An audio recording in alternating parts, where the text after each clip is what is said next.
There we go.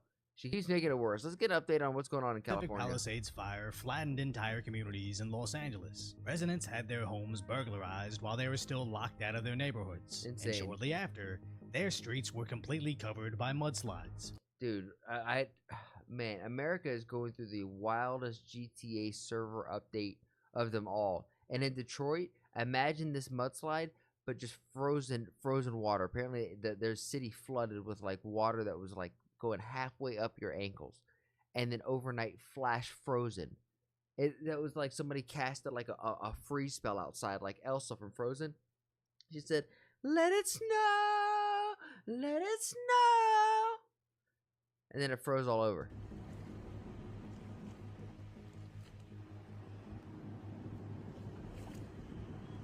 As other residents found that their insurance plans were nearly Damn. doubling overnight, only to discover later the LA Fire Department could have done much more to prevent the destruction. These wildfires were a tragedy That all water by pipe themselves, busted and frozen. You but saw it the really story? seems like every single Still thing insane. you learn about them next makes them exponentially worse. As I don't lean into the conspiracies that the politicians themselves started these fires on purpose, No. I just don't think these fires would have been possible without their sheer negligence / incompetence. And anybody that Definitely would wouldn't got to willingly the vote scale. for them again is literally playing with fire, just hoping their home won't be next. As remember, Actually true. when Los Angeles caught on fire, Mayor Karen Bass was out partying in Ghana, as she initially didn't know. I want to know, what were you doing in Ghana?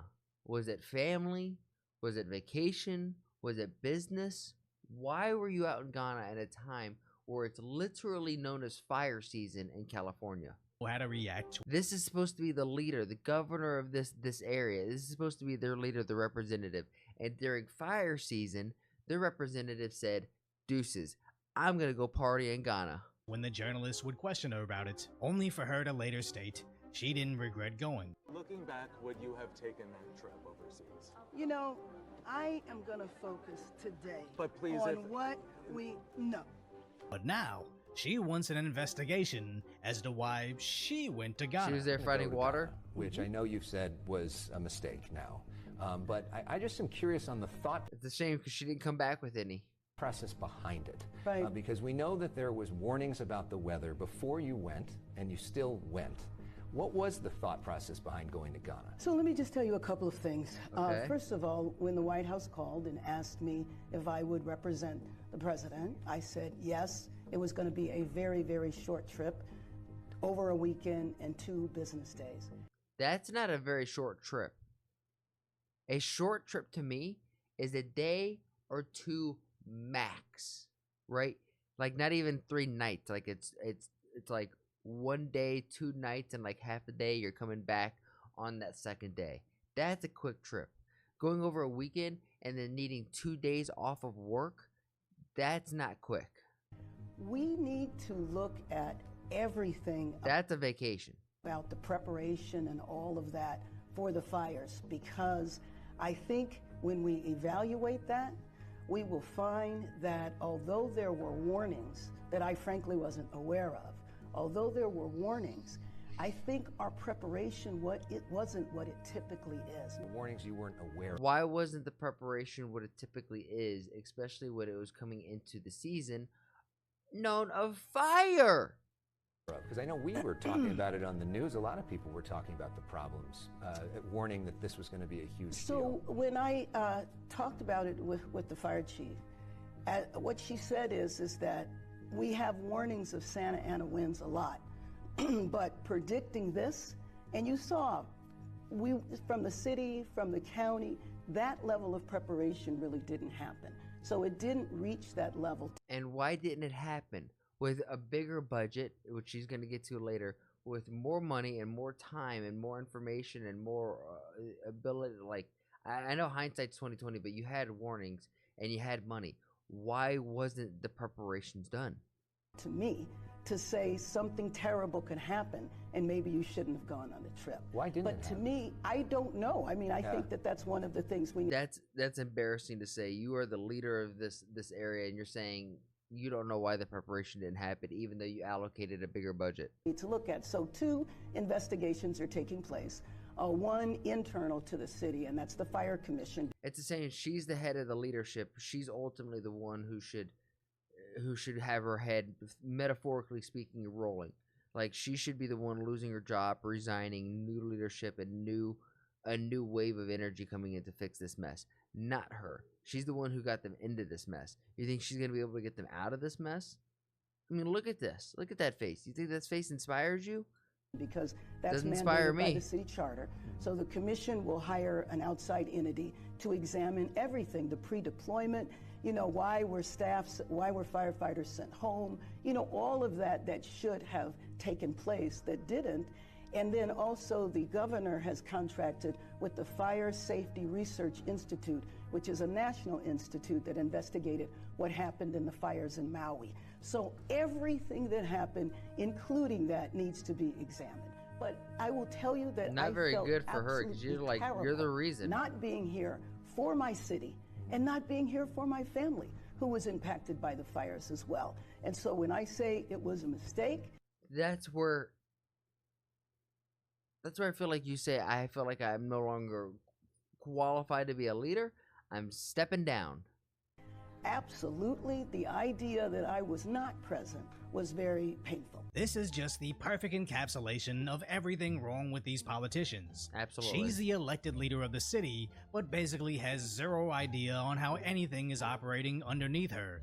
The only thing she seems to be focused on is what the Democrats in DC are offering her, which is likely just padding for her resume and her next step in her political career. It's absolutely ridiculous for her to call for investigations into why she went Couldn't agree partying more. in Ghana after everybody in LA knew about the historic winds on their way that week. Even after her party has been nonstop crying over climate change, she now thinks that trip that she apparently doesn't regret going on, we now need to pay for people to figure out who holds the blame because somebody should be fired or forced to resign, But not her. apparently it's just not her. And it's not just her that needs to resign, as California burned years before, burned in January, and will likely burn. It's actually insane that back in July, back in like August, September, Trump called the California wildfires to a T and was talking about how there's not enough water, they're not doing the right things to prepare for it. It could be detrimental, and there's an infamous clip of a fire chief saying it's just going to take one bad windstorm and Los Angeles is going to be burnt to the ground and there's nothing that they can do about it. So with that, and once more, it's known as fire season. It happens every year. Why wasn't the preparations done? Again, as Governor Newsom continues. Why weren't the reservoirs filled? Why wasn't there enough water? Why were we sending firefighters home? Was it because there's not enough equipment? If that's the case, why wasn't there enough equipment? We increased the budget. To ignore actually following through on wildfire preparation, as he seems more focused on spending $9.5 billion with a B on health care for undocumented individuals, making up nearly 1/3 of the state's deficit. I gotta figure out Well, who's Governor getting paid. Gavin Newsom is termed out, so he can't run for governor again, and I personally think the wildfire response, combined with his response to homelessness, completely ends his presidential ambitions. So what this really comes down to is, who is going to become governor in late 2026, as the entire state is plagued by lawlessness. The Riverside County Sheriff, Chad Bianco, had previously This announced guy's he was changing a teams real and American. becoming a Trump supporter. Hello, Look at that California. stash. It's Riverside County Sheriff Chad Bianco.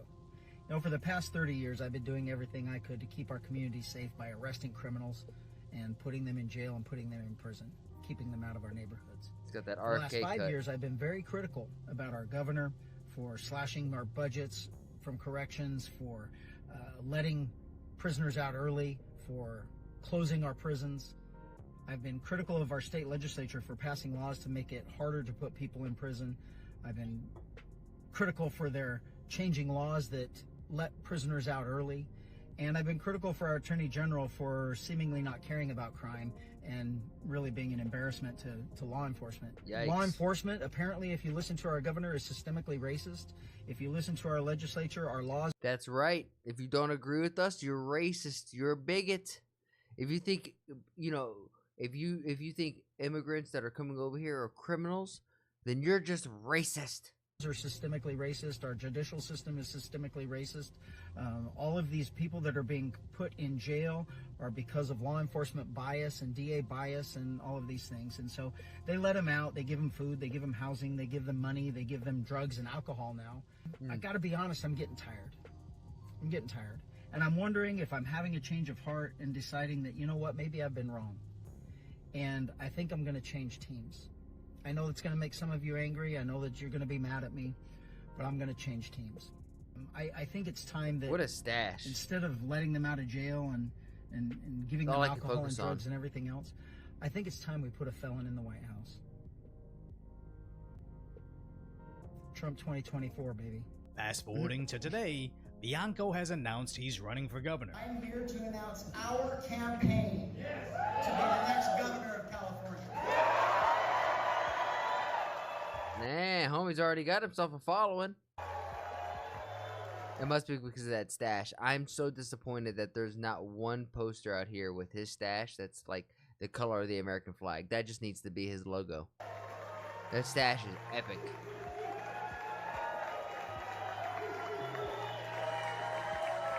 Dang, he filled up the room.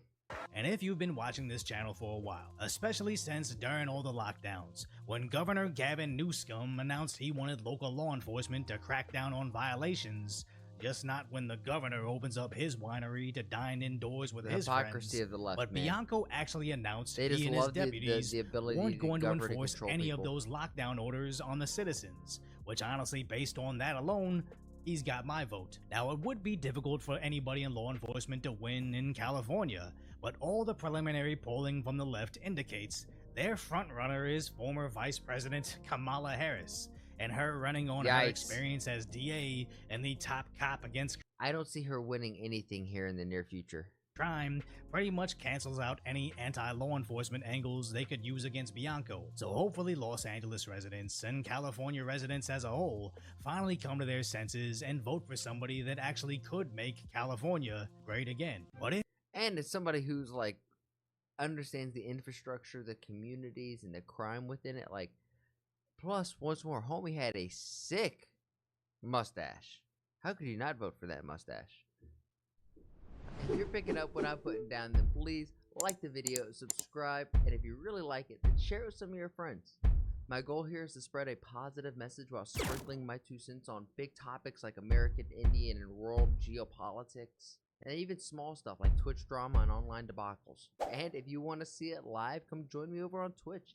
Twitch.tv/ActuallyElrod. That's where I'm going to do all my reactions, and after the reactions, that's where we get down a game. And if you're like, hey, I have a video that I want this dude to sprinkle his 2 cents on, then come over on my Discord and let me know and join the community there. And while we're at it, I have to say thank you to everybody who has made that Discord just so poppin'. I never thought I'd have a Discord that's so flowing. It's really cool to see. Shout out to you, Bobby, Omni, Demon, all of you who have been in there who are just super active. Logie, you're the man. Logie is the one who's like modding and helping run the server, so thank you, Logie. Lastly, I challenge you. I have a challenge for you.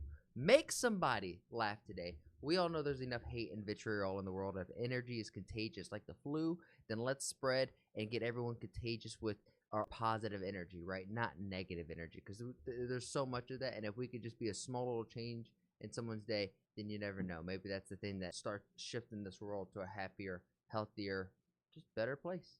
And with all of that said and done, thank you guys, and I'll see you on the next one.